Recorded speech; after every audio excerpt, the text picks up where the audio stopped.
ليا واحده حبيبتي زعلانه قوي متضايقه. ليه مالك في ايه؟ تقولك اصل جوزي كل ما يجيب حاجه يخبيها عني ما يوريهاليش.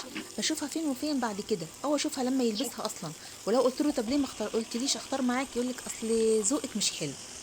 طب يا ستي انت مضايقه نفسك ليه؟ خلاص هو ذوقك مش حلو بيجيب الحاجه من وراكي ليه خليه كده يجيب اللي هنفرض؟ هو عايزه. بس يا محمد. ما تزعليش نفسك ولا تضايقي نفسك، هو حر وانت حره انت كمان. اما تيجي تجيبي حاجه يا ستي ما تاخديش رايه، هاتي الحاجه اللي انت عايزاها من غير ما تقولي له. وبراحته. ولا تضايقي نفسك ولا تعصبي نفسك، الدنيا مش مستاهله. تعالي من معانا السندوتش الحلو دوت.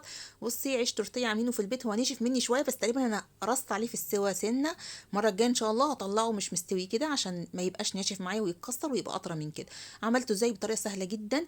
جبت شويه دقيق ورشه ملح ومعلقه سكر وشويه ميه سخنين وقلبتهم كلهم مع بعض وعجنتهم، قطعتهم كور ومن غير ما اسيبهم يستريحوا ولا اي حاجه لان انا كنت مستعجله بصراحه. لو عندك وقت سيبهم يستريحوا شويه.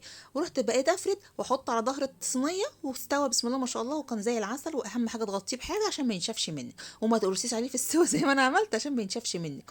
وعندنا بقى شويه شاورما بصلايه متقطعه على حته صدر فرخه كده كنا شايلينه في التلاجة متقطع، شوحناهم في بعض، نزلنا عليهم بقرنين فلفل خضر، شويه دبس رمان ولا صويا صوص اللي عندك حطيه، ما عندكيش ما تحطيش، هي مية مية كده ما شاء الله. شويه توابل. وجينا بقى السندوتش بطاطس مقليه على شويه طماطم على شويه مايونيز على كاتشب على خلطه الشاورما اللي عملناها.